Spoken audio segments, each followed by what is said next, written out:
Electric field due to large objects. तो एक point charge का इलेक्ट्रिक फील्ड तो कूलम्स लॉ से दिया जाता है, that is KQ/R²। But large objects के लिए वैसा नहीं होता है, जैसे हमने पहले ही बात की थी बहुत शुरू में ही। तो लार्ज ऑब्जेक्ट्स के लिए इलेक्ट्रिक फील्ड कैसे निकालते हैं वही देखना होगा हमारा में। तो उसके लिए पहले हम कुछ टर्म्स देखेंगे। तो first term is called charge distribution. Charge distribution 3 तरह के होते हैं, लीनियर, सरफेस एंड वॉल्यूम। जैसे कि अगर चार्ज एक रॉड पे हो डिस्ट्रीब्यूटेड या रिंग पे हो डिस्ट्रीब्यूटेड, तो बेसिकली वो एक लेंथ पे डिस्ट्रीब्यूटेड है दोनों ही केस में, तो हम बोलेंगे चार्ज डिस्ट्रीब्यूशन इज लीनियर। अगर चार्ज सरफेस पे हो जैसे कि एक डिस्क में या प्लेट में, तो हम बोलेंगे सरफेस चार्ज डिस्ट्रीब्यूशन।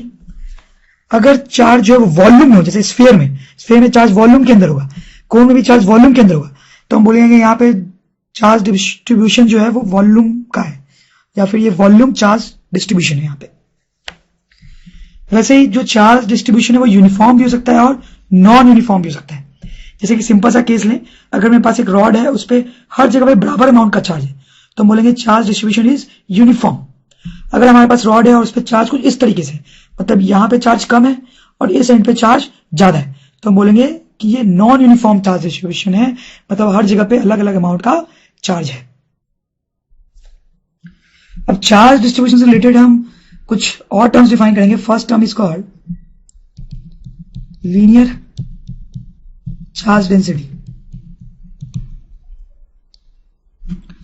तो अब लीनियर चार्ज डेंसिटी क्या होता है, इस टर्म को जनरली लैम्डा सिंबल से डिफाइन करते हैं। हालांकि कोई भी सिंबल यूज कर सकते हैं, बट जनरली लैम्डा यूज करते हैं। जैसे एग्जांपल से अपन इसको समझेंगे। सपोज करें कि हमारे पास एक थिन रॉड है और उस पर ऐसे पॉजिटिव चार्ज है और इसका लीनियर चार्ज डेंसिटी लैम्डा दिया हुआ है 5। तो इसका टेक्निकल मैथमेटिकल मतलब ये हुआ कि अगर हम यहां से x डिस्टेंस पे एक छोटा सा रॉड का एलिमेंटल लेंथ ले लें और उसको बोले dx, तो इस छोटे से एलिमेंट पे या छोटे से लेंथ पे जो छोटा सा चार्ज होगा उसको तो पहले हम dq लिखेंगे। dq लिखने का मतलब है कि चार्ज बहुत छोटा है, तो किसी भी चीज के पहले अगर हमने d लगा दिया कैलकुलस वाला, तो इसका मतलब है कि वो चीज बहुत छोटी है। तो इस पे जो चार्ज होगा उसको हम लिखेंगे dq, and I will say that dq is equals to lambda into dx। और इस केस में लैम्डा 5 है, तो will say it is 5 into dx। तो ये मतलब हुआ लैम्डा का। जैसे एक और एग्जांपल से अपने इसको क्लियर करेंगे। जैसे सपोज करें कि हमारे पास फिर से एक रॉड है और उस पे चार्ज कुछ इस तरीके से डिस्ट्रीब्यूटेड है और यहां पे लैम्डा दिया हुआ है 2x + 1। तो इसमें आप देखें इन दोनों केसेस में डिफरेंस ये है कि इसमें लैम्डा एक नंबर था, इट वाज अ कांस्टेंट, और इसमें लैम्डा कांस्टेंट नहीं है। इसका क्या मतलब है? इसका मतलब ऐसा है कि इसमें अगर हम x डिस्टेंस पे फिर से एक एलिमेंट ले लें छोटा सा जिसका लेंथ है dx, तो इस छोटे से एलिमेंट पे जो छोटा सा चार्ज होगा उसको हम लिखेंगे dq, and dq will be written as lambda into dx once again, जो कि आ जाएगा हमारे पास 2x + 1 इनटू dx। तो इस तरह से लैम्डा का यूज किया जाता है। अब इन दोनों केसेस में डिफरेंस नोट करें। यहां पे x की वैल्यू कुछ भी हो, x की वैल्यू कुछ भी हो, dq जो है वो 5 इनटू dx ही आएगा। इस केस में अगर x की वैल्यू अलग अलग हम ले, जैसे कि x की वैल्यू अगर मैंने 1 ले ली तो मेरा dq क्या आ जाएगा, दैट विल बी 2dx। और अगर मैं x की वैल्यू फॉर एग्जांपल 2 ले लूं तो dq विल बी 5dx। इसका मतलब x = 1 की दूरी पे मैं एक एलिमेंट लूंगा तो उस पे जो छोटा सा चार्ज होगा दैट विल बी 2dx। फिर x = 2 की दूरी पे, x = 2 की दूरी पे मैं एक छोटा सा एलिमेंट लूंगा तो उस पे जो चार्ज होगा दैट विल बी 5dx। मतलब अलग अलग दूरी पे जब एलिमेंट्स लिए जाएंगे तो उन पे अलग अलग चार्ज होगा। मतलब ये चार्ज डिस्ट्रीब्यूशन कैसा है? नॉन यूनिफॉर्म है। और ये चार्ज डिस्ट्रीब्यूशन कैसा है? यूनिफॉर्म है। तो इस तरह से लैम्डा का या लीनियर चार्ज डेंसिटी के टर्म का इंटरप्रिटेशन होता है। वैसे ही अब हम दूसरा टर्म डिफाइन करेंगे, that is called surface charge density. इस टर्म को जनरली सिग्मा सिंबल से डिनोट किया जाता है, सिग्मा। जैसे अगर हम एग्जांपल लें तो we'll understand it more. Suppose करें कि हमारे पास एक डिस्क है, उस डिस्क पे हर जगह पॉजिटिव चार्ज डिस्ट्रीब्यूटेड है, इसका सिग्मा दिया हुआ है 5। तो इस सिग्मा 5 देने का क्या मतलब है? इसका मतलब हुआ कि यहां पर एक हम छोटा सा अगर एरिया ले लें एलिमेंट dA, क्योंकि ये छोटा सा एरिया ले रहे हैं हम इसको, इसलिए हम इसको dA लिख रहे हैं। तो इस पे जो छोटा सा चार्ज होगा dq, that will be written as sigma into dA। तो इस केस में ये हो जाएगा 5 into dA। That is the meaning of this sigma. अब एक चीज ये भी नोटिस करें कि इस केस में जो हम छोटा सा एलिमेंट ले रहे थे वो छोटा सा लेंथ वाला एलिमेंट था dx, और इस केस में जो छोटा सा एलिमेंट ले रहे हैं वो एरिया वाला एलिमेंट है dA। वैसे एक और एग्जांपल देखते हैं।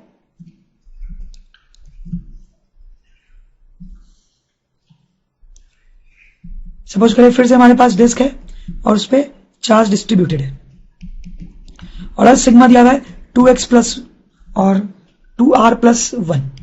तो फिर से इसका मतलब क्या हुआ कि अगर हम एक छोटा सा एलिमेंटल एरिया ले लेंगे dA, तो उस पे जो छोटा सा चार्ज लिखा जाएगा dq, that will be sigma into dA and that will turn out to be 2r plus 1 into dA।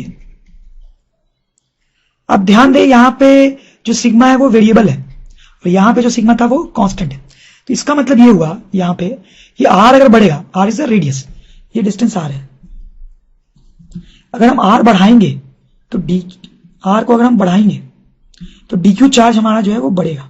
इसका मतलब अगर मैं एक एलिमेंट यहां लूं और एक एलिमेंट यहां लूं, इस एलिमेंट पे चार्ज ज्यादा होगा और इस एलिमेंट पे चार्ज कम होगा। यानी ये जो डिस्क है वो कैसी है? Non uniform. This disc is a case of non uniform charge and this disc is a case of uniform charge. जैसे हमने ये दो टर्म्स डिफाइन किए यहां पे, ये लीनियर चार्ज के लिए और ये सरफेस पे जब चार्ज हो तो उसके लिए। वैसे हम एक और टर्म डिफाइन करेंगे, आप समझ गए होंगे, which will be called volume charge density. इसको सिंबल रो से डिनोट किया जाता है generally, volume charge density symbol rho से डिनोट किया जाता है। जैसे एक एग्जांपल देखें हम यहां पे भी, तो आप सपोज करें कि हमारे पास एक स्फीयर है, this is not a disc, this is a sphere, और स्फीयर में पॉजिटिव चार्ज डिस्ट्रीब्यूटेड है हर जगह। तो यहां पे अगर मान लो रो दिया हुआ है 5, तो इसका क्या मतलब होगा? इसका मतलब ये होगा कि अगर हम एक छोटा सा एलिमेंटल वॉल्यूम ले लें, नोट अब हम एलिमेंटल वॉल्यूम लेंगे, तो उस पर जो छोटा सा चार्ज dq होगा that will be written as rho into dv। इस केस में हो जाएगा 5 into dv, like this. Let's do this example. This will be a very simple example but important from conceptual point of view. So we have a thin rod which has positive charge on it. Say lambda of the rod is given as 5 and length of the rod is given as 10. What we have to do is we have to find total charge. We have to find total charge on this rod. So it is very simple, but let's see how we are going to do it. We'll take an element of the rod at a distance x.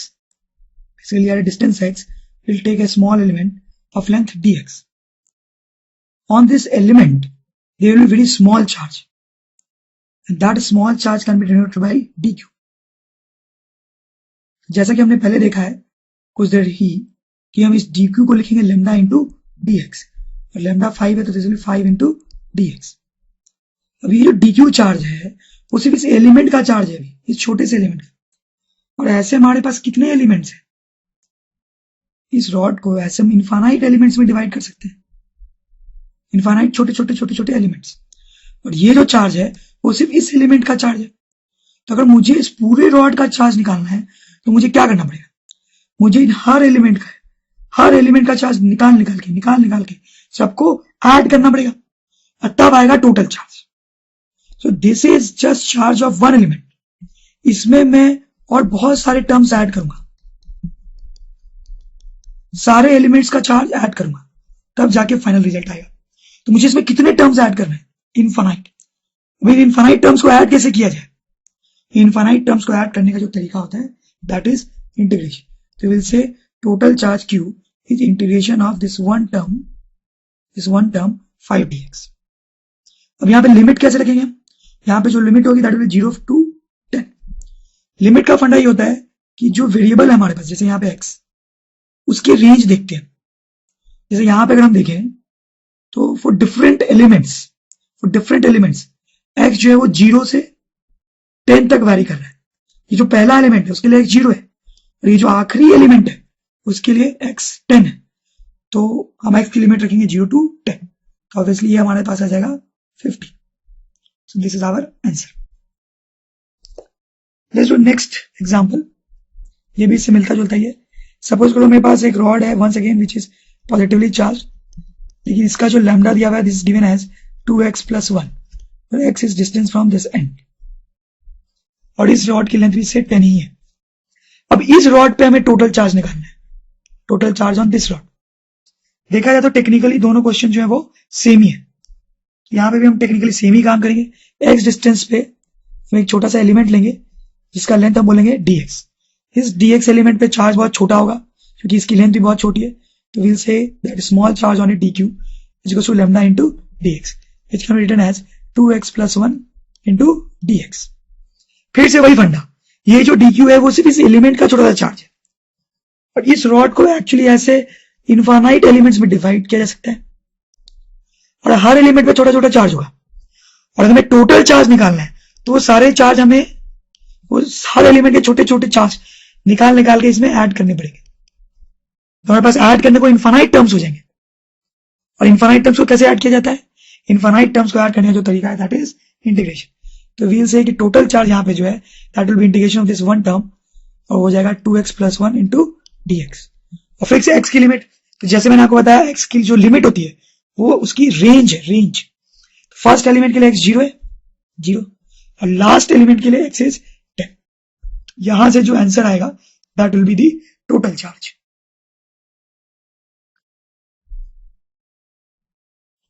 आप calculate करेंगे तो ये 20 आ जाएगा। अब इन दोनों को आप compare करें तो ये जो रॉड है दिस वाज यूनिफॉर्मली चार्ज, और ये जो रॉड है it was non uniformly charge. वो तो हम समझ ही पा रहे हैं क्योंकि यहां पे जो लैम्डा है वो कांस्टेंट है और यहां पे जो लैम्डा है वो वेरिएबल है। इस केस में आप जरा ध्यान दें, इस केस में जो टोटल चार्ज आ जाता है, टोटल चार्ज Q, वो लैम्डा इंटू एल के बराबर हो जाता है। अब जरा वेरीफाई करके देख लें, लैम्डा इंटू एल करेंगे तो 5 into 10 दैट इज 50। लेकिन इस केस में ऐसा करना पॉसिबल नहीं है। इस केस में टोटल चार्ज को लैम्डा इंटू एल नहीं लिखा जा सकता। इसमें तो हम लैम्डा लिख ही नहीं पाएंगे एक्चुअली में, क्योंकि लैम्डा जो है वो वेरिएबल है, हर जगह पे यहाँ पे लैम्डा अलग है, ये काम तो यहाँ पे किया ही नहीं जा सकता। तो basically the final point is कि for uniform charge distribution total charge Q equals to lambda into L. This is an important result.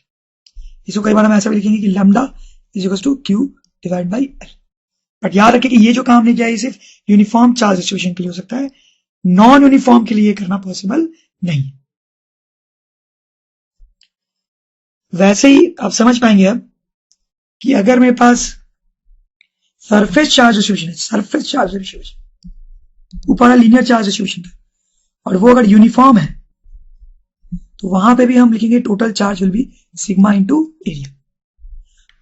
अगर वॉल्यूम चार्ज डिस्ट्रीब्यूशन है और वो यूनिफॉर्म है तो will write Q equals to rho into volume.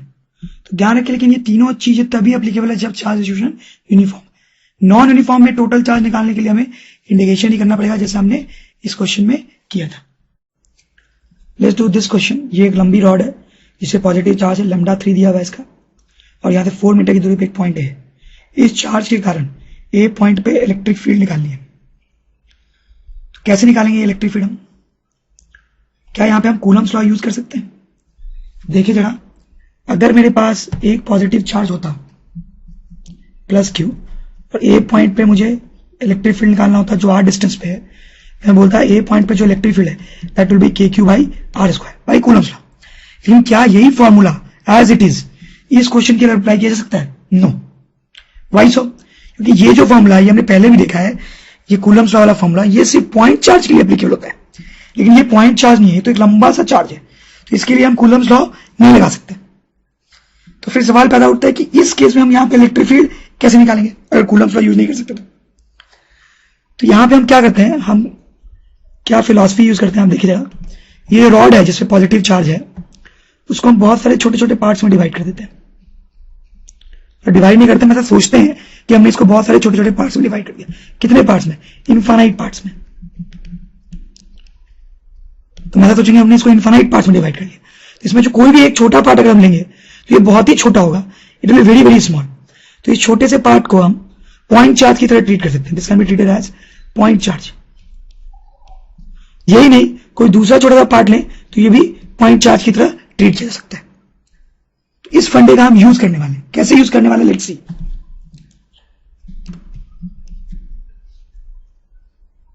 ये rod मेरे पास जो पॉजिटिवली चार्ज है, अब यहां से x डिस्टेंस पे मैं एक छोटा सा पार्ट लूंगा. मेरे पास ऐसे और बहुत सारे पार्ट्स, इनफाइनाइट पार्ट्स जैसे हमने यहां पे बनाए थे, उनमें से एक पार्ट मैंने यहां पे कंसीडर किया है जो कि इस एंड से x डिस्टेंस पे. यहां पे हमने इनफाइनाइट पार्ट्स बनाए थे, उनमें से एक छोटा सा पार्ट मैंने यहां पे कंसीडर किया है, और ये जो छोटा पार्ट है वो इस एंड से x डिस्टेंस की दूरी पे. अब क्योंकि एक पार्ट बहुत ही छोटा है तो हम बोल सकते हैं इसकी जो लेंथ है वो dx है. dx बनने का मतलब है कि इसकी लेंथ बहुत छोटी है. अब आप देखिए इस पे जो चार्ज होगा उसको हम dq लिख सकते हैं, क्योंकि बहुत छोटी सी लेंथ है, इस पे चार्ज ही बहुत कम होगा, उसको हम dq बोल रहे हैं. अब हम क्या करेंगे, इस छोटे से चार्ज के कारण यहां पे इलेक्ट्रिक फील्ड निकालेंगे. इस छोटे से चार्ज के कारण, क्या इसके कारण हम यहां पे इलेक्ट्रिक फील्ड निकाल सकते हैं, क्योंकि हमने देखा कि इस छोटे से चार्ज को पॉइंट चार्ज की तरह ट्रीट किया जा सकता है, तो इसके लिए हम कूलम्स लगा सकते हैं. तो इस छोटे से चार्ज के कारण यहां पे जो इलेक्ट्रिक फील्ड होगी वो भी बहुत छोटी होगी, इसलिए इसको हम डी लिख रहे हैं. इस छोटे से चार्ज के कारण यहां पे छोटी सी इलेक्ट्रिक फील्ड होगी, जिसको हम डी लिख रहे हैं.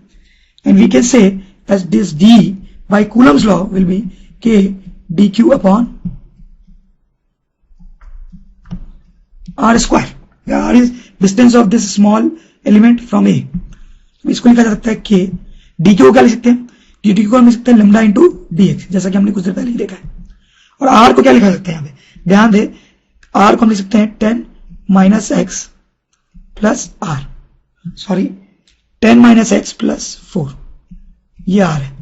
This is 4 and this is 10 minus x. ये हमारे पास आ जाएगा k लैम्डा की जगह पे 3 dx divide by 14 minus x का whole square. But please note, ये जो आया है this is the electric field only due to this small element. अब वैसे मेरे पास इनफाइनाइट और छोटे छोटे एलिमेंट्स हैं. अगर मुझे यहाँ पे टोटल इलेक्ट्रिक फील्ड निकालनी है तो मुझे उस छोटे छोटे सारे एलिमेंट्स के कारण इलेक्ट्रिक फील्ड निकाल के ऐड करनी पड़ेगी. This is electric field only due to this small part. Total electric field निकालने के लिए मुझे यहाँ पे बाकी जितने छोटे छोटे इनफाइनाइट एलिमेंट्स हैं उन सब के कारण फील्ड निकाल के ऐड करनी पड़ेगी. तो मेरे पास कितने टर्म्स हो जाएंगे ऐड करने के लिए, इनफाइनाइट. और इनफाइनाइट टर्म्स को ऐड करने का तरीका क्या है, इंटीग्रेशन. तो we can say that total electric field E will be integration of this one term k into 3 dx divide by 14 minus x square. अब यहाँ पे मुझे लिमिट रखनी पड़ेगी, तो लिमिट रखना मैंने आपको सिखाया है. तो जो लिमिट है वो x की रेंज होगी. तो हम सबसे पहला एलिमेंट यहाँ पे लेते तो x 0 होता, और सबसे लास्ट वाला एलिमेंट लेंगे तो उसके लिए x जो है वो 10 होगा. तो हमारी लिमिट है. अब इसको हम इंटीग्रेट कर लेंगे.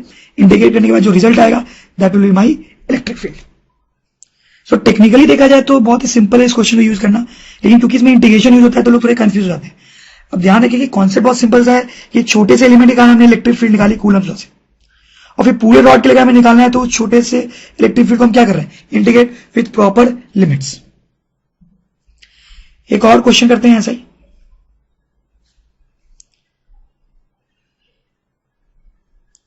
तो let's do this question now.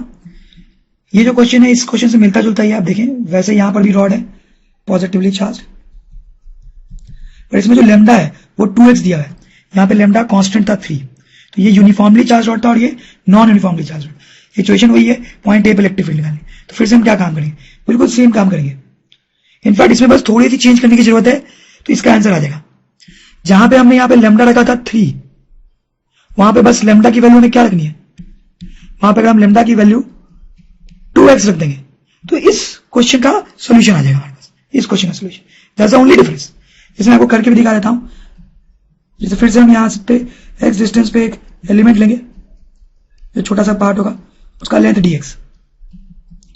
इस एलिमेंट के कारण यहां पे जो इलेक्ट्रिक फील्ड होगी वो छोटी होगी, तो उसको हम d लिखेंगे. And this d can be written as k dq upon k dq upon r square which will come out to be k lambda dx, और r की वैल्यू पहले की जैसे ही 14 माइनस एक्स स्क्वायर. और इस लैम्डा को अब हम रख देंगे, पहले हमने 3 रखा था इस लैम्डा को, अब इस लैम्डा को 2x रख देंगे.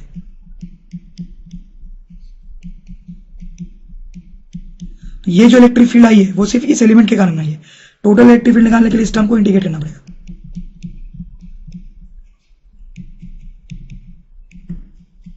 बिल्कुल वही काम करना है, बस यहाँ पे जो इंटीग्रेशन है वो थोड़ा कॉम्प्लिकेट होगा और लिमिट बिल्कुल वैसी आएगी 0 से 10 like this. The point to be noted here is कि जब यूनिफॉर्म चार्ज डिस्ट्रीब्यूशन होता है तो लोग उसको इजी समझते हैं थोड़ा, लेकिन जब नॉन यूनिफॉर्म चार्ज डिस्ट्रीब्यूशन हो तो लोग उसको कॉम्प्लिकेट समझते हैं। अब ऐसा बिल्कुल भी ना सोचे, क्योंकि दोनों में काम बिल्कुल वही करना है, बोथ आर इक्वली इजी और इक्वली टफ। यहां पे अब हम एक फॉर्मूला देख सकते हैं which will help us. Formula तो अगर हमारे पास एक रॉड है जिसकी लेंथ है, उस पर चार्ज क्यू, आर डिस्टेंस पे पॉइंट है, वहां पे इलेक्ट्रिक फील्ड निकालना है, तो हम डायरेक्टली ये फॉर्मूला यूज कर सकते हैं। ये फॉर्मूला आया कहां से? यही क्वेश्चन जो हमने सॉल्व किया, इसको हम वेरिएबल के टर्म में सॉल्व करते हैं तो ये आंसर आ जाता। बट प्लीज याद रखें ये जो फॉर्मूला है this is applicable only for uniform charge distribution.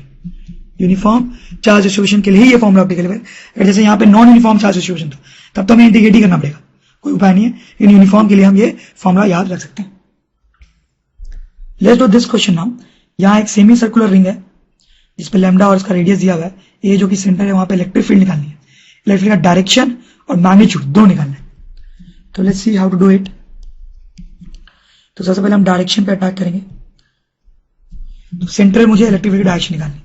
तो आप ध्यान दें ये जो रिंग है वो इस लाइन के अबाउट ऊपर नीचे सिमेट्रिक है। तो एक एलिमेंट सिमेट्रिकल में ऊपर और एक एलिमेंट में नीचे ले रहा हूं। तो इस एलिमेंट पे थोड़ा सा पॉजिटिव चार्ज होगा और इस एलिमेंट पे भी थोड़ा सा पॉजिटिव चार्ज होगा।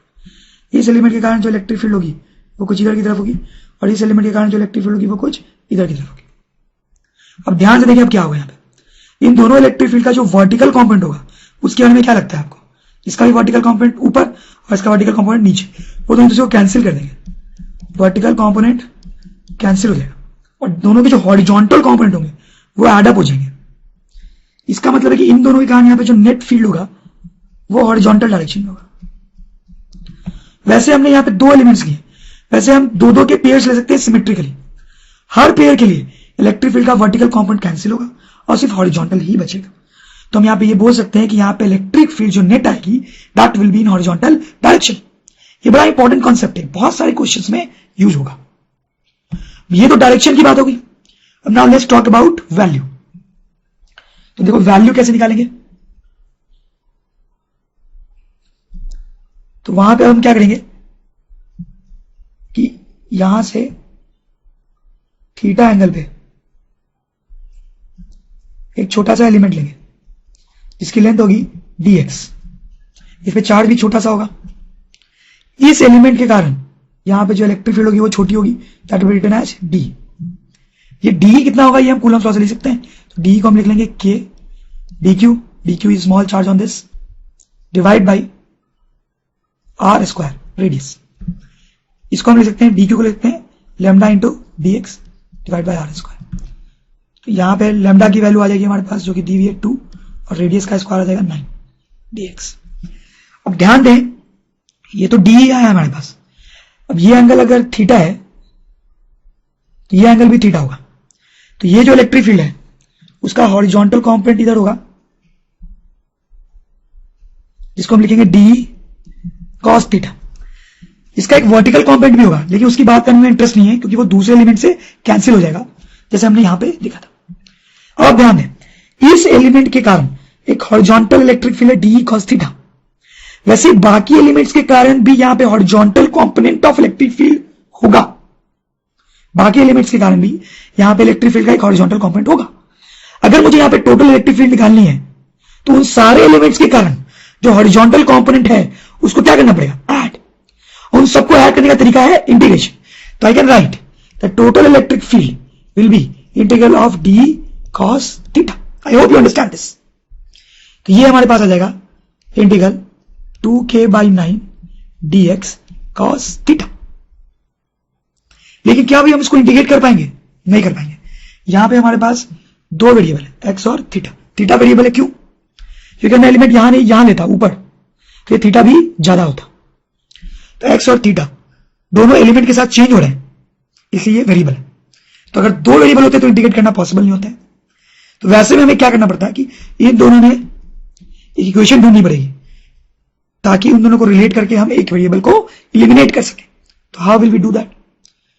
उसके लिए हम सिंपल मैथ्स यूज करेंगे। क्या मैथ्स? ऐसा आपने पढ़ा होगा कि एक सर्किल में अगर ये एंगल थीटा है और ये डिस्टेंस आर है और इस डिस्टेंस को हम एल बोल रहे हैं, तो एल जो होगा that is r into theta. वही काम यहां पे करने वाले हैं। ये जो एलिमेंट है उसका दूसरे एंड को हम यहां सर्किल के सेंटर से ज्वाइन कर देंगे। ये जो एंगल बनेगा this will be called D theta. इस एंगल को हम डी थीटा बोल रहे हैं। अब इस छोटे से सर्किल के सेक्टर में यही इक्वेशन लगाई जाएगी, तो will get dx equals to r d theta. This is a very important equation, कई बार यूज करना पड़ेगा इसको। dx इक्वल्स टू ये आर है, ये लेंथ आर है और ये एंगल डी थीटा। इस पर जरा फोकस करें, जो ब्लू में मैंने मार्क कर रखा है। तो विल गेट दिस इक्वेशन। इस इक्वेशन का यूज करते हुए now I can write E is equals to integral 2k by 9 dx जगह पे लिख देंगे अपन r d थीटा और cos थीटा तो पहले से ही।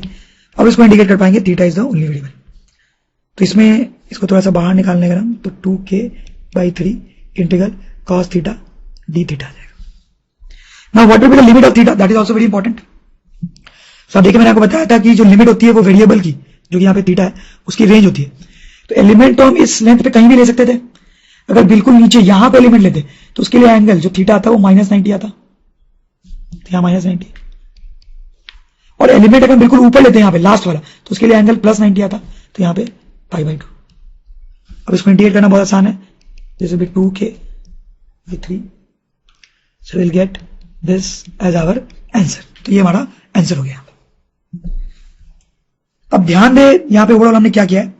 मोर लेस हमने वही काम किया जो हम लास्ट क्वेश्चन में कर रहे थे। पहले हमने डायरेक्शन निकाल ली जो हमें हॉरिजॉन्टल पता चली, फिर हमने एक एलिमेंट लिया, उस एलिमेंट के कारण इलेक्ट्रिक फील्ड ली, वो इलेक्ट्रिक फील्ड लिखी कूलम्ब लॉ से, उसका हॉरिजॉन्टल कंपोनेंट लिया और उसको बेसिकली इंटीग्रेट किया, तो हमारे पास रिजल्ट आ गया। इसी में अब एक सिंपल सा क्वेश्चन बताया आप मुझे।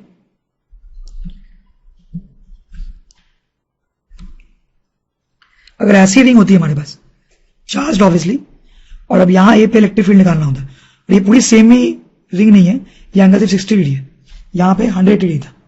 अब यहां पे इलेक्ट्रिक फील्ड कैसे निकालते हैं? क्लियरली सोच सकते हैं कि डायरेक्शन यही आती, मैग्नीट्यूड कैसे निकालते हैं? इसमें क्या चेंज करते हैं कि इसका आंसर आ जाता। Please tell. अब कुछ नहीं करना था, बस यहाँ पे जो लिमिट है, हमने लिमिट पुट की है, उसको चेंज करना था। तो ये जो लिमिट यहाँ पे हमने पुट की है, वो जो लिमिट है, वो लिमिट क्या रखते हैं?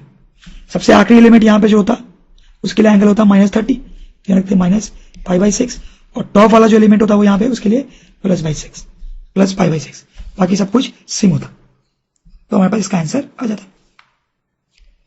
फाइनली हम यहाँ पे एक फॉर्मूला याद रख सकते हैं कि अगर ये कि कोई भी अगर आर्क दिया हुआ रिंग का एक पार्ट और उसके कारण यहाँ पे इलेक्ट्रिक फील्ड निकालनी है, तो we can use this formula. But please once again remember कि ये जो फॉर्मूला है this is applicable only when, जब इस पे चार्ज डिस्ट्रीब्यूशन हो वो यूनिफॉर्म हो। नॉन यूनिफॉर्म हो तो हमें इंटीग्रेट करना ही पड़ेगा। जैसे let's do this example of non uniform. तो इस क्वेश्चन में चार्ज डिस्ट्रीब्यूशन नॉन यूनिफॉर्म है। Lambda is 5 cos theta, where theta is this angle, और हमें इस पॉइंट पे ए पॉइंट पे इलेक्ट्रिक फील्ड निकालनी है। This is a very good question actually, considered to be very tough question of this chapter. देखो जब भी चार्ज डिस्ट्रीब्यूशन नॉन यूनिफॉर्म हो, मतलब लैम्डा कांस्टेंट ना हो, तो आपको सबसे पहले तो ये करना चाहिए, which is a good practice, कि आप एनालाइज करने की चार्ज डिस्ट्रीब्यूशन है कैसा। मतलब चार्ज नॉन यूनिफॉर्म है तो कहीं पे ज्यादा और कहीं पे कम होगा, तो आप वो सोचिए कि कहां पे ज्यादा और कहां पे कम है। तो अब देखिए जरा यहाँ पे lambda that is 5 cos theta. जैसे जैसे मैं एलिमेंट पे ऊपर जाऊंगा, जैसे मैं एलिमेंट पे ऊपर जाऊंगा, थीटा जो है वो बढ़ेगा। जैसे मैं ऊपर जा रहा हूं थीटा इज इंक्रीजिंग, और थीटा इंक्रीज हो रहा है तो cos थीटा जो पूरा का पूरा है वो डिक्रीज होगा।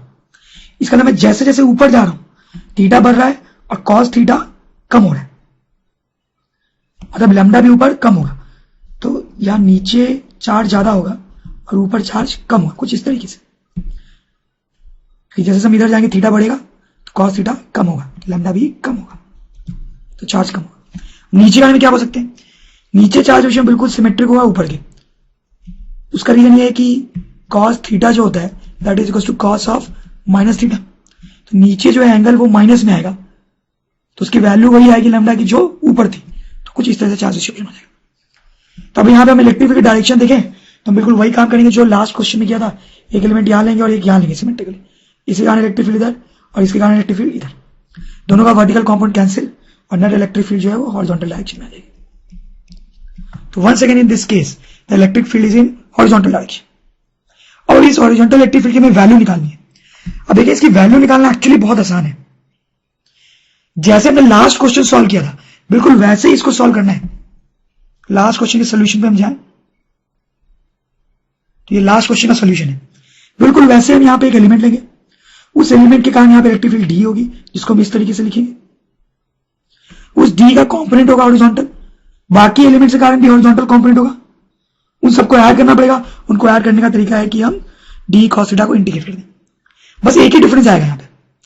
यहाँ पे जो लेमडा की वैल्यू में 2 लिखी थी, ध्यान दें आप, लेमडा की वैल्यू जो 2 लिखी थी, और हम लेमडा की वैल्यू क्या रख देंगे वहां पे 5 cos थीटा।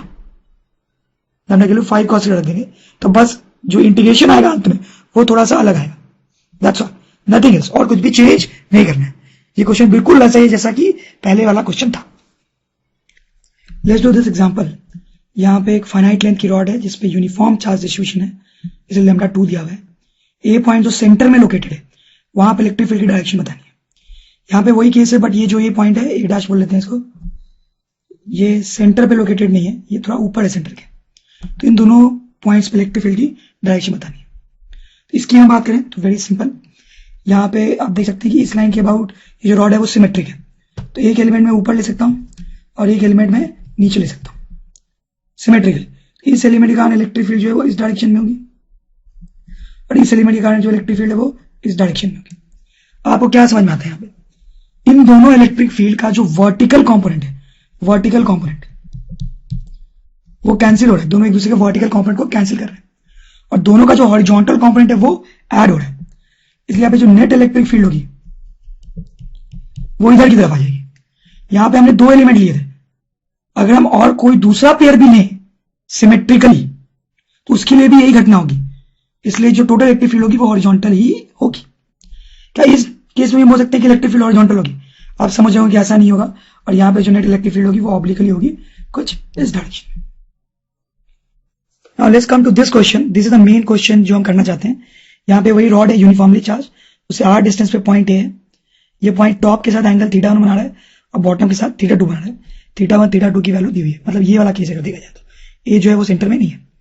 तो ए पे जो इलेक्ट्रिक फील्ड होगी इस रॉड के कारण, रॉड पे जो चार्ज है उसके कारण, वो इलेक्ट्रिक फील्ड हमें निकालनी है। तो you have to find electric field at point A, ये हमारा क्वेश्चन है। तो यहाँ हम कैसे इलेक्ट्रिक फील्ड निकालेंगे, लेट्स सी। तो यहाँ पे हम इलेक्ट्रिक फील्ड का डायरेक्शन की बात करें तो हम पहले ही देख चुके कि वो ऑब्लिक की तरफ होगी। तो इस इलेक्ट्रिक फील्ड का 2 कंपोनेंट होगा, एक एक्स कंपोनेंट और एक वाई कंपोनेंट, एक्स कंपोनेंट और वाई कंपोनेंट। यहां पे हम क्या करेंगे, इन दोनों कंपोनेंट्स को एक्स और वाई दोनों को अलग अलग निकालेंगे। तो सबसे पहले let us find out x component of electric field. देखो उसको हम कैसे करेंगे।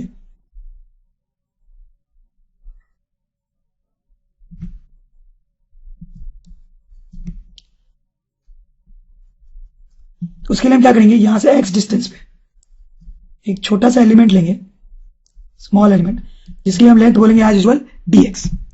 अब ये जो छोटा सा एलिमेंट है उसके कारण यहां पे जो इलेक्ट्रिक फील्ड होगी वो इस डायरेक्शन में होगी, और क्योंकि एलिमेंट छोटा है तो उस पर चार्ज छोटा होगा तो इलेक्ट्रिक फील्ड भी छोटी होगी, तो इसको डी बोला जाएगा। ये जो डिस्टेंस है ये आर है। तो what will be value of this d first of all? तो डी को अपन ऐसे लिख सकते हैं कि d is equal to Coulomb's law से k D Q. D Q इस पे छोटा सा चार्ज है अपॉन, अब इस डिस्टेंस को अगर हम एल ले लें तो आई कैन राइट के D Q upon L square. अब डी क्यू को लिखा जा सकता है यहाँ पे के लैम्डा इंटू डी एक्स, जैसा कि हम लिखते आ रहे हैं। तो नोट, ये जो इलेक्ट्रिक फील्ड है this is electric field due to this small element. Let's say this angle is theta. ये जो एंगल होगा, ध्यान से देखें आप, थोड़ा डिफिकल्ट क्वेश्चन है, ये जो एंगल होगा this will also be theta. तो इस इलेक्ट्रिक फील्ड का एक हॉरिजॉन्टल कंपोनेंट आ जाएगा हमारे पास, this will be called d cos theta. इसका एक वर्टिकल कंपोनेंट भी होगा, लेकिन उसको एनालाइज करने में भी हमें इंटरेस्ट नहीं है क्योंकि हम सिर्फ x component of electric field निकाल रहे हैं। तो यहाँ पे एक छोटा सा एलिमेंट लिया, उसके कारण छोटी सी इलेक्ट्रिक फील्ड डी, उसका horizontal component D cos theta. अब यहाँ पे और जितने एलिमेंट्स होंगे उन सब के कारण इलेक्ट्रिक फील्ड होगी, और सबका हॉरिजॉन्टल कंपोनेंट होगा। Total horizontal component of electric field निकालना है तो उन सारे हॉरिजॉन्टल कंपोनेंट्स को ऐड करना पड़ेगा और उनको ऐड करने का तरीका है इंटीग्रेशन। तो we can say that x component of electric field will be integral of d cos theta. तो यहां से हमारे पास आ जाएगा k lambda dx upon L square into cos theta. तो इसको इंटीग्रेट करना है, इसको इंटीग्रेट करेंगे तो x component of electric field आ जाएगी। पर इसको इंटीग्रेट करना उतना आसान नहीं है। अब ध्यान दें इसमें 3 वेरिएबल्स हैं, x is a variable, theta is a variable and L is a variable. कैसे? अगर ये एलिमेंट थोड़ा ऊपर लेते हैं हम तो एक्स ज्यादा होता, आप इसको ऊपर लेते हैं एलिमेंट को तो एल भी चेंज हो जाता और ये थीटा भी चेंज हो जाता। तो ये 3 वेरिएबल है तो अभी तो इंटीग्रेट कर नहीं पाएंगे, इनमें से 2 वेरिएबल को, किसी भी 2 वेरिएबल को एलिमिनेट करना पड़ेगा। तो हाउ टू डू दैट? सब ध्यान से देखें। सबसे पहले हम जो है वो एल को एलिमिनेट करेंगे। एल, अब इस ट्रायंगल को देखें और एल और आर में रिलेशन देखें, एल और आर में रिलेशन देखें। तो एल को हम लिख सकते हैं आर, एल स्क्वायर है यहाँ पे तो आर स्क्वायर और ऊपर आएगा कॉस स्क्वायर, तो ये कॉस क्यू हो जाएगा। एल और आर कॉस से रिलेटेड है वो इस ट्रायंगल में, कॉस ऑफ थीटा से, तो वहां से ये एक्सप्रेशन आ जाएगा हमारे पास। अभी भी हमारे पास 2 वेरिएबल एक्स है, theta. Please note r is not a variable, क्योंकि आर जो है वो ये डिस्टेंस है जो कि क्वेश्चन में दिया हुआ है 5, तो r is not a variable. तो एक्स को कैसे एलिमिनेट करेंगे आप देखें, एक्स को एलिमिनेट करना तो डिफिकल्ट है। उसके लिए आप इस ट्रायंगल पे फिर से कंसंट्रेट करें, इस ट्रायंगल पे फिर से कंसंट्रेट करें और इस ट्रायंगल में होगा tan theta will be equal to x by r, tan theta is x by r. अब इसको आप दोनों साइड डिफरेंशिएट कर दें तो will get sec square theta d theta will be equal to dx upon r। दोनों side differentiate कर दिया मैंने, tan थीटा का डिफरेंशिएशन sec स्क्वायर थीटा होता है। तो यहां से हम लिख सकते हैं कि dx will be equal to sec square d theta into r। ये dx की वैल्यू आ गई हमारे पास। It's a very important step. Now उसका यूज करते हुए हम यहाँ पे dx की value sec square theta d theta into r लिख देते हैं और बाकी चीजें वैसे ही आ जाएंगी। तो now you see what we get here, k lambda sec square theta और cos क्यूब थीटा, तो will be left with cos theta d theta upon r। अब हमारे पास सिर्फ थीटा वेरिएबल बचा है, k is a constant, lambda is a constant it is given as 2, r is a constant as it is given as 5, theta is the only variable. तो अब integrate करने से पहले हम लिमिट पुट करेंगे। Limit कैसे पुट करेंगे आप जरा देखें। मैंने आपको बताया कि जो वेरिएबल की लिमिट होती है, लिमिट जो होती है वो रेंज होता है इस वेरिएबल का। तो अगर हम एलिमेंट बिल्कुल टॉप पे लेते, सबसे पहले देखेंगे एलिमेंट बिल्कुल नीचे लेते, सबसे पहला एलिमेंट बिल्कुल नीचे लेते तो थीटा की वैल्यू क्या होती? यहाँ पे एंगल जो होता है वो कितना होता? Minus theta 2। माइनस इसलिए बोल रहे क्योंकि वो एंगल किया जाता है नीचे वाले एंगल को निगेटिव और ऊपर वाले एंगल को पॉजिटिव। अब अगर एलिमेंट बिल्कुल ऊपर होता तो एंगल कितना होता? Plus theta. तो हमारे पास इस तरीके से आ जाता। अगर आप इसको इंटीग्रेट करेंगे तो will get k lambda upon r sin theta minus theta 2 to theta 1. So if you solve this, you will get k lambda upon r sin theta 1 plus sin theta 2. ये आ जाएगा हमारे पास. So this is the value. This is the value of x component of electric field. This is the value of x component of electric field. x component of electric field हमने निकाल लिया. अगर हमें exact value निकालनी है तो हम theta 1, theta 2 और सबकी वैल्यू पुट कर सकते हैं. तो अभी हमें सिर्फ x कंपोनेंट निकालना है. Now will find y component of electric field. y कैसे निकालेंगे आप देखिए.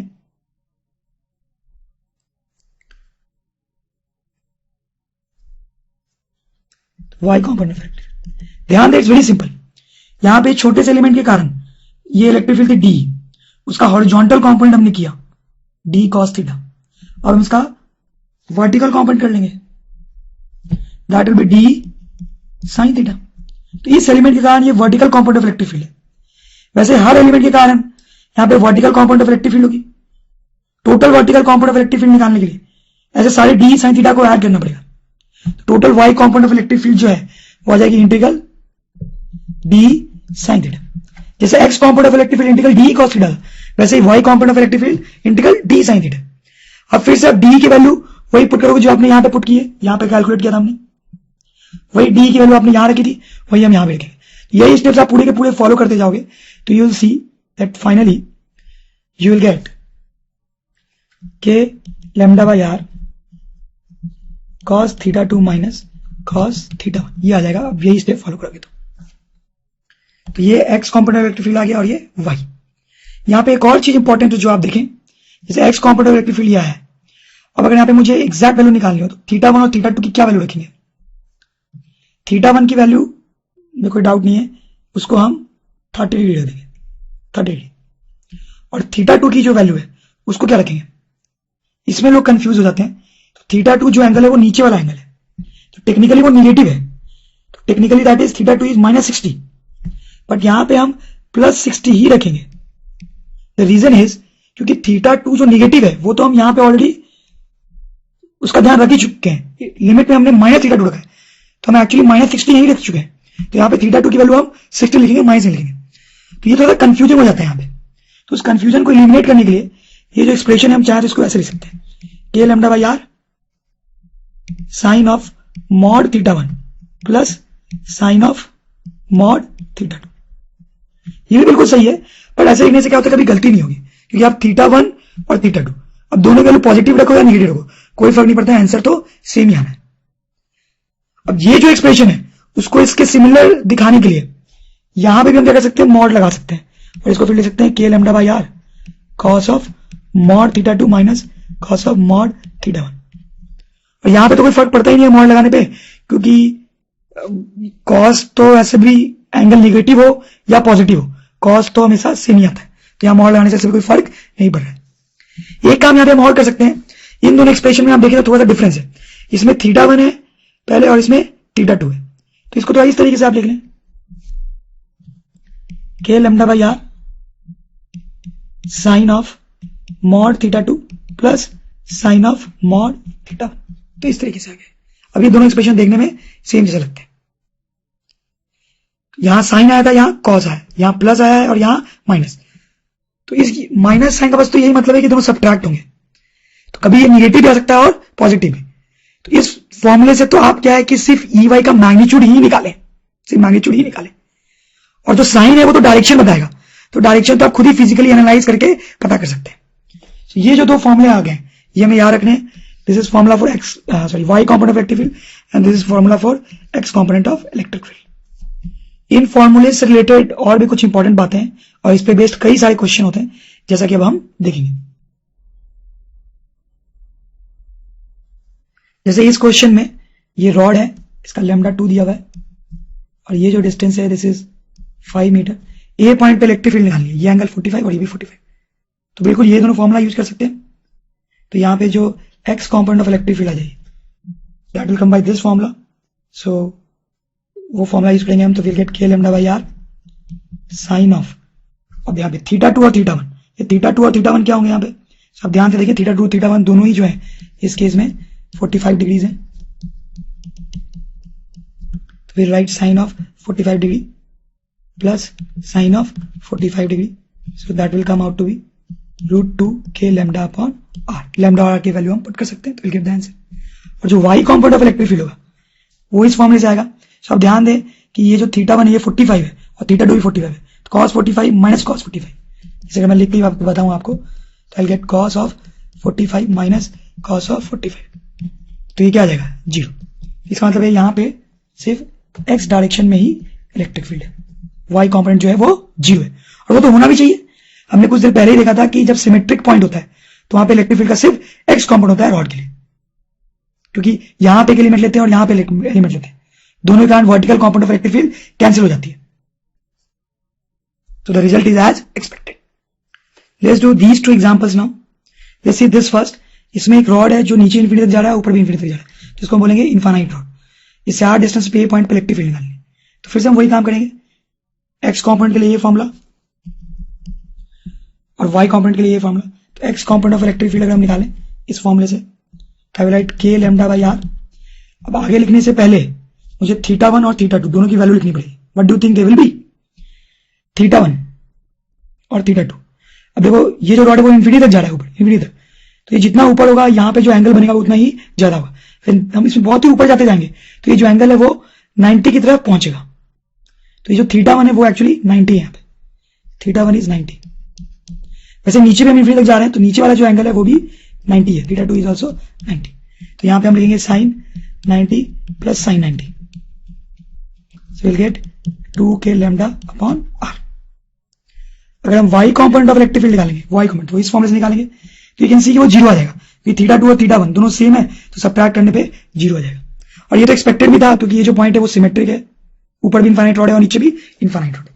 इसका मतलब हो गया कि यहाँ पे जो फील्ड है that is in horizontal direction, और उसकी वैल्यू है 2k लैम्डा अपॉन r। ये बड़ा इंपॉर्टेंट फॉर्मूला है, ये हमें याद रखना है, it's very important, this we must remember. अब यहां पे अगर हम आए तो ए पॉइंट पे हॉरिजॉन्टल इलेक्ट्रिक फील्ड निकालने के लिए वील राइट ये फॉर्मूला, फिर से हमें थीटा 2 और थीटा 1 की जरूरत पड़ेगी। So what do you think theta 2 और थीटा 1 है यहाँ पे? जो थीटा 1 है वो कितना लिखेंगे हम? थीटा 1 यहाँ पे, ये रॉड तो ऊपर है ही नहीं, तो थीटा 1 हम 0 लिख लेंगे, और थीटा 2 जो है, तो ये रॉड नीचे इंफिनिटी तक जा रही है, तो थीटा 2 को हम 90 डिग्री लिखेंगे। तो now E x from this formula will be k lambda upon r sine 90 plus sine 0, तो ये आ जाएगा k लैम्डा अपॉन r। अब अगर हम y कॉम्पोनेंट निकालेंगे तो उसके लिए ये फॉर्मूला यूज होगा, तो will get k lambda upon r cos of 90 minus cos of 0, तो यहां से आ जाएगा minus k lambda upon r, कि cos 90 0 हो जाएगा, cos 0 1 माइनस। ये माइनस साइन तो डायरेक्शन को बताता है, वो तो हम फिजिकली देख लेंगे। तो we can write the magnitude of y component will be k lambda upon r। अब देखिए x कॉम्पोनेंट जितना है उतना ही y कॉम्पोनेंट भी है, इसका मतलब यहाँ पे x component of electric field जो होगा this is k lambda upon r, और जो y component of electric field है that is also k lambda upon r। ये दोनों रिजल्ट जो है इसको भी हमें याद रखना है, दीज आर वेरी इंपॉर्टेंट। तो इन दोनों को याद रखना भी बहुत आसान है। यहाँ पे 2k लैम्डा बाई r है, और यहाँ पे 2 गायब हो गया है दोनों में, और दोनों सेम है, तो it's very easy to remember these results. इस क्वेश्चन को देखें आप, ये भी बहुत अच्छा क्वेश्चन है, डिफिकल्ट भी है। ये एक रिंग है, वो इतना पार्ट मैंने रिंग का सॉलिड बनाया और इतना डॉटेड बनाया। डॉटेड बनाने का मतलब है कि वो रिंग पीछे है, ये रिंग का ये पार्ट पीछे है, और ये जो पार्ट है ये आगे है पेपर के, ये कंप्यूटर से बाहर निकल रहा है और ये कंप्यूटर के अंदर है डॉटेड पार्ट। तो ये उसका सेंटर रिंग का रेडियस r, इस पे चार्ज है, चार्ज डेंसिटी लैम्डा। इससे a डिस्टेंस पे, एक्सिस पे a डिस्टेंस पे ये पॉइंट है कैपिटल है, यहाँ पे हमें इलेक्ट्रिक फील्ड की वैल्यू और डायरेक्शन दोनों बतानी है। तो कैसे करेंगे इसको हम जरा देखें आप। सबसे पहले हम डायरेक्शन निकालेंगे, ऐसे भी मैग्नीट्यूड निकालने के लिए पहले डायरेक्शन निकालना जरूरी होता है। तो आप देखिए हम कैसे करेंगे। तो हम क्या करेंगे कि रिंग पे दो डायमेट्रिकली अपोजिट कोई भी एलिमेंट ले लिया, जैसे ये दोनों मैंने एलिमेंट ले लिए डायमेट्रिकली अपोजिट, तो इन दोनों पे छोटा छोटा चार्ज होगा। इसके कारण जो इलेक्ट्रिक फील्ड होगी वो इस डायरेक्शन में होगी, और इसके कारण जो इलेक्ट्रिक फील्ड होगी वो इस डायरेक्शन में होगी। इसके कारण इलेक्ट्रिक फील्ड इस डायरेक्शन में, और इसके कारण इलेक्ट्रिक फील्ड इस डायरेक्शन। अब क्या लगता है आपको, फिर से वही कॉन्सेप्ट रिपीट हो रहा है जो मोस्ट ऑफ द क्वेश्चंस में आ रहा है। इसका वर्टिकल कंपोनेंट, इसका वर्टिकल, दोनों एक दूसरे को कैंसिल कर देंगे, और दोनों के जो हॉरिजॉन्टल कंपोनेंट है वो ऐड होकर इलेक्ट्रिक फील्ड को इस डायरेक्शन में कर देंगे, मतलब जो नेट इलेक्ट्रिक फील्ड है वो इस डायरेक्शन में होगी। यहाँ हमने ये दो डायमेट्रिकली अपोजिट एलिमेंट लिए थे, और कोई भी दो डायमेट्रिकली अपोजिट एलिमेंट आप लेंगे तो यही कहानी होगी, जिसके कारण नेट इलेक्ट्रिक फील्ड इधर की तरफ होगी। तो डायरेक्शन तो आ गया, now will talk about magnitude. Magnitude निकालने के लिए आप एक एलिमेंट ले लें बस यहाँ पे, दिस वन एलिमेंट। इस एलिमेंट के कारण इलेक्ट्रिक फील्ड होगी, और दैट विल बी डी। छोटा सा चार्ज है तो उसके कारण इलेक्ट्रिक फील्ड छोटी होगी, उसको हम डी लिखें। This distance is radius and this distance is a, जैसा कि दिया हुआ है, इनकी वैल्यूज भी दी हुई है। और ये जो डिस्टेंस है वो कितना होगा, उसको हम पाइथागोरस थ्योरम से ले सकते हैं, root under r square plus ए स्क्वायर। तो ये जो डी आ जाएगा वो डी कितना होगा, this d can be written hand by Coulomb's law, k dq is small charge on this element upon root under A square plus A square का whole square. ये आएगा यहाँ पे, ये डिस्टेंस है इस पॉइंट की और इस एलिमेंट की, तो इसका होल स्क्वायर।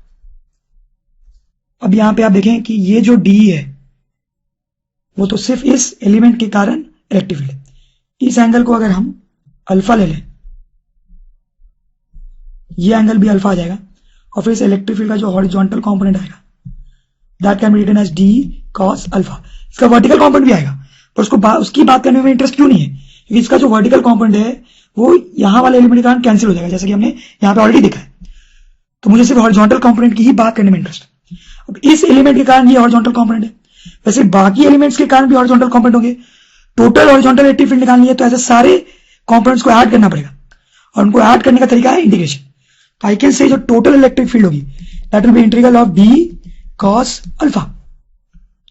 इसको हम कैसे लिख सकते हैं, डी की जगह पे आ जाएगा K D Q upon R square plus ए स्क्वायर, जैसा ऊपर था उससे। और कॉस अल्फा को क्या लिख सकते हैं, ये अल्फा है, कॉस अल्फा को आप देखिए इस ट्रायंगल में कि कॉस अल्फा क्या होगा, तो it will be A divide by square root of R square plus A square, ये एक्सप्रेशन आएगा। तो from here will get K A D Q divide by are square plus A square to the power 3/2, ये आ जाएगा integral. अब इसको integrate करना पड़ेगा, तो जो कांस्टेंट है उसको बाहर निकालने। अब देखिए क्या क्या कांस्टेंट है, के कांस्टेंट है, ए कांस्टेंट है क्योंकि उसकी तो वैल्यू ही दी हुई है 10, आर और ए दोनों ही कांस्टेंट है, ए की तो बात कर ही चुके हैं हम, आर भी कांस्टेंट है क्योंकि आर की वैल्यू दी हुई है 2, तो this will become K A R square to the power A square 3/2, ये बाहर आ जाएगा इंटीग्रल डी क्यू। अब what is this integral D Q, यहाँ पे इंटीग्रेशन बहुत ही आसान आ गया। आप देखिए what is integral D Q, ये क्वांटिटी क्या है, dq is charge on one element, integral dq is sum of all the charges on all the elements, so integral dq is sum of all the charges on all the elements। तो ये जो quantity आ गई integral dq, this is actually total charge on ring. इसको हम लिख सकते हैं k a divide by A square plus A square to the power 3/2 into Q, Q is total charge. हम चाहें तो इस क्यू को लैम्डा इंटू 2 पाई आर भी लिख सकते हैं, क्योंकि इस यहां पे लैम्डा और आर ही दिए हुए, लैम्डा इंटू इसकी लेंथ इज 2 पाई आर, तो इसको क्यू कैसे ले सकते हैं। So this is our answer. ये जो है ये बहुत इंपॉर्टेंट फॉर्मूला है जो कि हमें याद होना चाहिए, this is very important formula कि रिंग के यूनिफॉर्मली चार्ज रिंग के एक्सिस पर अगर हमारे पास कोई पॉइंट है तो वहां पे इलेक्ट्रिक फील्ड का फॉर्मूला होगा k a Q divide by this much, very important formula, बहुत यूज आएगा इसका। इस फॉर्मूले को हम थोड़ा सा और अभी एनालाइज करेंगे, लेट्स डू दैट। तो पहले फॉर्मूले को फिर से लिख लेते हैं। तो ये हमने फॉर्मूला लिख लिया है रिंग के एक्सिस पे इलेक्ट्रिक फील्ड का। इस फॉर्मूले को अगर हम एनालाइज करें, पॉइंट नंबर 1, तो अगर इसमें ए की वैल्यू 0 पुट करें, ए की वैल्यू 0 पुट करने का मतलब क्या है कि हम इस पॉइंट पे सेंटर पे, रिंग के सेंटर पे, तभी ए 0 होगा, तो इलेक्ट्रिक फील्ड कितनी आ जाएगी हमारे पास। अब देखिए ये यहाँ पे 0 रखेंगे तो इलेक्ट्रिक फील्ड विल बी 0, इसका मतलब रिंग के सेंटर पे जो इलेक्ट्रिक फील्ड है वो 0 होगी। इट मेक्स सेंस एक्चुअली, अगर ये रिंग है और इसके सेंटर पे आप देखेंगे और रिंग यूनिफॉर्मली चार्ज है, ये जो फॉर्मूला है वो सिर्फ यूनिफॉर्मली चार्ज रिंग के लिए ही है, तो अगर उस पर यूनिफॉर्म चार्ज है तो यहाँ पे तो इलेक्ट्रिक फील्ड 0 होनी ही चाहिए। क्यों 0 होना चाहिए, बड़ा ऑब्वियस है, यहाँ पे एक एलिमेंट ले सकते हैं आप और यहाँ पे एक एलिमेंट ले सकते हैं, इसके कारण इलेक्ट्रिक फील्ड इधर और इसके कारण इलेक्ट्रिक फील्ड इधर, दोनों एक दूसरे को कैंसिल कर देंगे, तो यहाँ पे इलेक्ट्रिक फील्ड 0 आ जाएगी। सेकेंड पॉइंट अगर हम देखें, वैसे इनफैक्ट हम कोई भी दो अपोजिट एलिमेंट्स लेते हैं तो इलेक्ट्रिक फील्ड कैंसिल हो जाती है।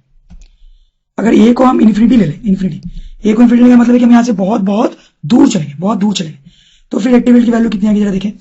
अगर यहाँ पे ए इन्फिनिटी रखेंगे तो आप देखिए ऊपर भी ए तो ऊपर भी इन्फिनिटी आएगा और नीचे भी इन्फिनिटी आएगा, तो इन्फिनिटी बाई इन्फिनिटी आ जाएगा हमारे पास, तो फिर ये तो इन्फिनिटी बाई इन्फिनिटी आ गया तो हम उसको सॉल्व नहीं कर पाएंगे, तो हमें यहाँ पे लिमिट का कॉन्सेप्ट लगाना पड़ेगा, लिमिट का कॉन्सेप्ट। तो कैसे लगाएंगे हम लिमिट का कॉन्सेप्ट, देखें तो यहाँ पे हम इस तरह से लिखेंगे, ये जो ए है इसको कॉमन ले लेंगे बाहर, कॉमन लेने पे ये आ जाएगा हमारे पास ए क्यूब और here I will get A square by A square plus 1 to the power 3/2, A को मैंने कॉमन ले लिया तो इतना आ जाएगा। अब हम लिमिट्स लगाएंगे, तो क्योंकि ए टेंडिंग टू इन्फिनिटी है, ए टेंड्स टू इन्फिनिटी, ये जो क्वांटिटी है दिस विल टेंड टू 0, तो इसको हम ले सकते हैं k a cube divide by a cube 1 to the power 3/2, ये तो 0 हो गया, और यहाँ ए क्यूब है तो we get A cube divide by A square. अब ए टेंड्स टू इन्फिनिटी तो ये कितना आ गया 0, इसका मतलब हम इन्फिनिटी पे जाएंगे तो इलेक्ट्रिक फील्ड 0 हो जाएगी। इट मेक्स सेंस, अगर हम रिंग से बहुत दूर जा रहे हैं तो इलेक्ट्रिक फील्ड 0 होनी चाहिए। तो देखिए रिंग के सेंटर पे भी इलेक्ट्रिक फील्ड 0 होती है जैसे कि हमने यहाँ पे देखा, और इन्फिनिटी पे भी इलेक्ट्रिक फील्ड 0 होती है जैसा कि हमने यहाँ पे देखा। Just a interesting point. Let's do this next question which is simple and based on this analysis. ये रिंग है, उस पर यूनिफॉर्म चार्ज है लैम्डा, और ये एक्स एक्सिस हमने डिफाइन कर दिया। तो आप देखिए इस एक्सिस पे हम जब मूव करेंगे तो इलेक्ट्रिक फील्ड जो है वो चेंज होगी, तो उसी इलेक्ट्रिक फील्ड का हमें ग्राफ बनाना है। ग्राफ हम पहले ही बना चुके हैं बहुत सारे, अगर आपको याद हो तो वैसे यहाँ पे इलेक्ट्रिक फील्ड के वेरिएशन का ग्राफ बनाना है। तो बताया जरा हम क्या करेंगे, फंडा वही अप्लाई करेंगे जो हमने पहले किया था। तो पहले हम कुछ इंटरेस्टिंग पॉइंट्स पे इलेक्ट्रिक फील्ड निकालेंगे जो कि हम निकाल चुके हैं। ये सेंटर वाला जो पॉइंट है वहां पे इलेक्ट्रिक फील्ड 0 है, जैसे कि अभी हम निकाल ही चुके हैं। इन्फिनिटी पे अगर हम देखेंगे तो भी इलेक्ट्रिक फील्ड 0 है, इधर वाले इन्फिनिटी पे भी इलेक्ट्रिक फील्ड 0 होगी और इधर वाले इन्फिनिटी पे भी इलेक्ट्रिक फील्ड 0 होगी। तो कुछ इंटरेस्टिंग पॉइंट्स पे इलेक्ट्रिक फील्ड निकाल लिया। अब डायरेक्शन निकाल लेते हैं। तो यहां पे अगर आप कोई पॉइंट ले लें तो इलेक्ट्रिक फील्ड डायरेक्शन किधर होगी, ये लैम्डा जो है मान लीजिए आपको 2 दिया हुआ है, मतलब इस पे जो चार्ज था वो पॉजिटिव था, जैसे पॉजिटिव चार्ज था तो 1 कूलम चार्ज यहाँ पे होगा, तो उसको तो रिपल्शन फेस करना पड़ेगा, मतलब इलेक्ट्रिक फील्ड इधर होगी। तो यहाँ पे बोलेंगे electric field is positive as it is along positive axis. यहाँ पे हम कोई एक पॉइंट लेंगे तो 1 कूलम चार्ज उसके रिपल्शन फेस करना पड़ेगा, तो यहाँ पे इलेक्ट्रिक फील्ड इस डायरेक्शन में होगी, तो हम बोलेंगे यहाँ पे इलेक्ट्रिक फील्ड नेगेटिव है क्योंकि वो नेगेटिव एक्सिस के अलोंग है। अब now we are ready to plot the graph. तो इस रीजन में अगर हम देखें तो इलेक्ट्रिक फील्ड पॉजिटिव है, पॉजिटिव मतलब ग्राफ इधर आएगा, तो यहाँ कोई ग्राफ नहीं होगा। इस रीजन में इलेक्ट्रिक फील्ड नेगेटिव है, मतलब ग्राफ यहाँ आएगा, यहाँ कोई ग्राफ नहीं होगा। अब यहाँ ग्राफ बनेगा कैसे, देखें आप, यहाँ पे इलेक्ट्रिक फील्ड 0 है तो ये 0 पॉइंट, इन्फिनिटी में भी इलेक्ट्रिक फील्ड 0 है, इन्फिनिटी में भी इलेक्ट्रिक फील्ड 0 है, तो यहाँ भी इलेक्ट्रिक फील्ड 0 है और इन्फिनिटी में भी 0 है और बीच में पॉजिटिव है। इसका मतलब है कि इलेक्ट्रिक फील्ड पहले बढ़ रही होगी पॉजिटिव में और फिर कम होकर वापस 0 आ गई होगी। तो इसका ग्राफ जो है वो कुछ इस तरीके का होना चाहिए, समझ। तो इलेक्ट्रिक फील्ड यहाँ पे 0 है, फिर बढ़ी पॉजिटिव हुई, पॉजिटिव जैसा कि हमने निकाला था, और फिर कम होके 0 हो गई। वैसे यहाँ पे इलेक्ट्रिक फील्ड कैसे बनेगा, तो यहाँ पे इलेक्ट्रिक फील्ड 0 है और फिर इन्फिनिटी में भी 0 होना है और बीच में उसकी नेगेटिव वैल्यू है, मतलब इसका ग्राफ कुछ इस तरीके से होना चाहिए कि इलेक्ट्रिक फील्ड नेगेटिव में बढ़ी 0 से और फिर कम होके 0। सो this is a graph of electric field for a ring. It's important graph, कई बार इस पे क्वेश्चंस बेस्ड होते हैं। Let's do this question now. ये बाकी सब क्वेश्चन थोड़ा सा अलग है।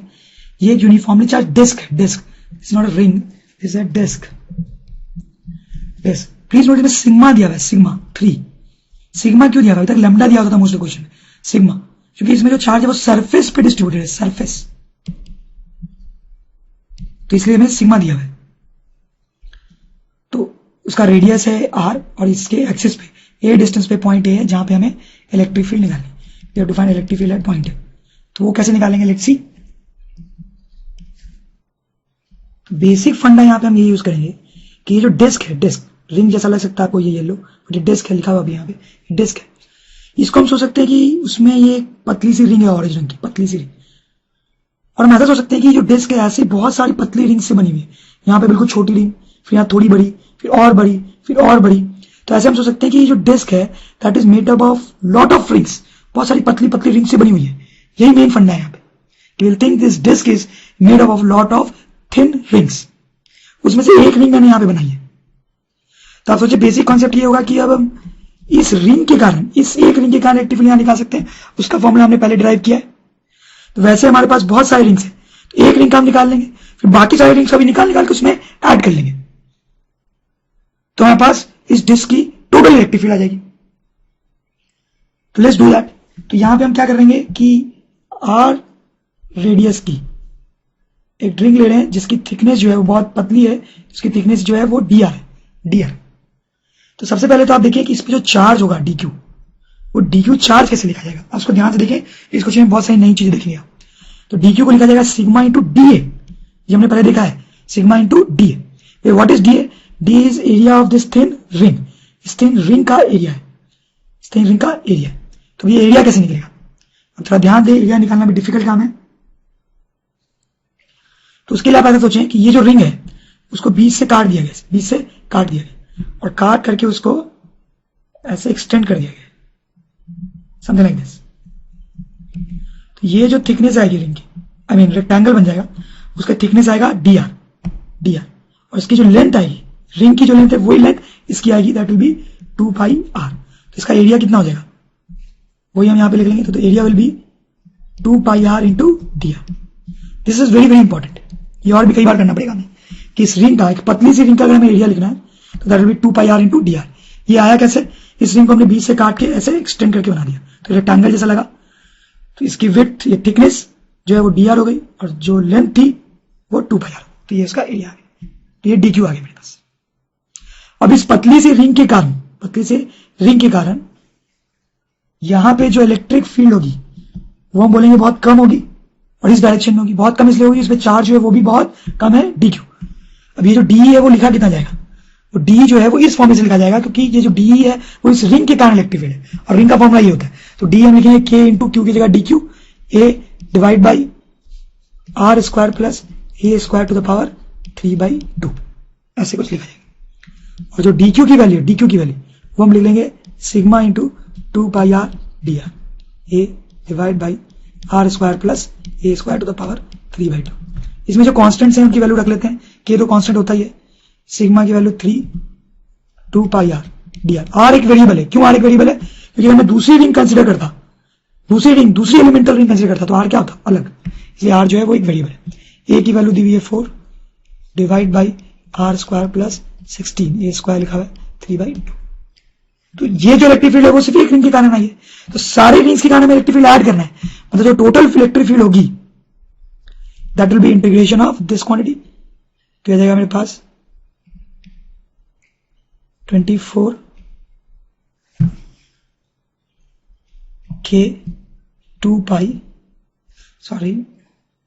के pi R D R divide by are square plus 16 to the power 3/2, इतना आ जाएगा।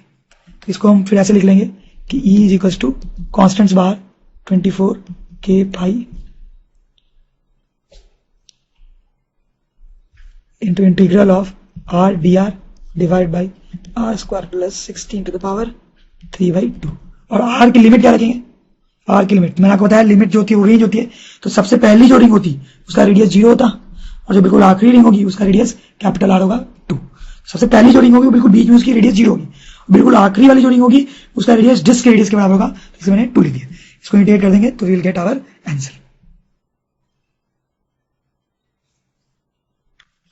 यहां पे हम फाइनली एक फॉर्मूला लिख लेंगे कि अगर हमारे पास डिस्क है यूनिफॉर्मली चार्ज, उसका सिग्मा रेडियस दिया हुआ है, उसके एक्सिस पे ए डिस्टेंस पे जो इलेक्ट्रिक फील्ड होगी उसका फॉर्मूला कुछ इस तरीके से आता है, sigma upon 2 epsilon 1 minus A upon root of this quantity. ये फॉर्मूला आया कैसे, यही उसका एक्चुअली डेरिवेशन है। यहाँ पे हमने क्या किया था, इस स्टेप को नोट करें, यहाँ पे हमने ये जो सिग्मा वगैरह जो ए है उन सब की वैल्यूज रख दी थी। अगर हम वैल्यूज नहीं रखते, वेरिएबल के टर्म में ही सॉल्व करते जाते तो फाइनली हमारे पास ये क्वेश्चन आ जाती। तो you should learn this formula, ये फॉर्मूला आपको याद होना चाहिए। इस फॉर्मूला को कई बार ऐसे भी लिखते हैं कि सिग्मा को हम ऐसे लिख देते हैं total charge on the disc divide by pi are square. Sigma की जगह पे ये क्वांटिटी लिखी जा सकती है, दिस डिवाइड बाई 2 एप्सिलॉन, फिर बाकी तो यही आ जाएगा 1 minus A upon root under A square plus are square. तो ये दोनों एक ही है, you have to remember this. Let's say this question now, यहां पे हमारे पास ये एक सॉलिड हेमिस्फीयर है, सॉलिड हेमिस्फीयर, इसका रेडियस आर है और इसमें रो दिया हुआ है। प्लीज नोट रो क्यों दिया हुआ है यहाँ पे, क्योंकि इसमें जो चार्ज है पॉजिटिव वो वॉल्यूम में डिस्ट्रीब्यूटेड है, इसलिए आपको रो दिया हुआ है। इसका रो 2 दिया हुआ है ए पॉइंट पे, ए पॉइंट में मुझे इलेक्ट्रिक फील्ड निकालनी है, इसका रेडियस जो है दैट इज 3। कैसे निकालेंगे यहाँ पे जब आप सोचें, this is a very difficult question. देखिए यहाँ पे बेसिक फंडा क्या है सॉल्व करने का, कि ये जो हेमिस्फीयर है इसको आप ऐसे बहुत सारे डिस्क से बना हुआ सोचे, और सोचिए इसको हॉरिजॉन्टल लाइन से ऐसे हॉरिजॉन्टल लाइन से अपने बहुत सारे पीसेस में काट दिए, तो बहुत सारे डिस्क बनेंगे यहाँ पे। उसमें से एक डिस्क मैंने ऑरेंज कलर में यहाँ पे बनाई है। अब देखिए अभी इस डिस्क के कारण यहाँ पे इलेक्ट्रिक फील्ड निकाली जा सकती है, क्योंकि डिस्क के कारण इलेक्ट्रिक फील्ड का फॉर्मूला हमने कुछ देर पहले ही देखा है। तो हम क्या करेंगे, यहाँ पे इस डिस्क के कारण यहाँ पे इलेक्ट्रिक फील्ड निकाल के उसको इंटीग्रेट कर देंगे, तो हमारे पास टोटल स्फीयर के कारण इलेक्ट्रिक फील्ड आ जाएगी। बेसिक फंडा फिर से मैं रिपीट कर रहा हूँ कि इसको हम बहुत सारे डिस्क में डिवाइड कर रहे हैं, उसमें से एक डिस्क मैंने यहाँ ऑरेंज बनाई है, तो इस डिस्क के कारण हम निकाल लेंगे, वैसे बाकी डिस्क के कारण भी निकाल के ऐड कर लेंगे। उन सबको ऐड करने का तरीका है इंटीग्रेशन। तो सबसे पहले इस डिस्क की हम बात करें, तो हम क्या कर रहे हैं, यहाँ पे एक्स डिस्टेंस पे, यहां से सेंटर से एक्स डिस्टेंस में हमारे पास ये डिस्क है जिसकी थिकनेस है dx। इस पे जो चार्ज है, इस डिस्क पे जो चार्ज है वो सबसे पहले हमें निकालना पड़ेगा। वो चार्ज को हम लिखेंगे dq।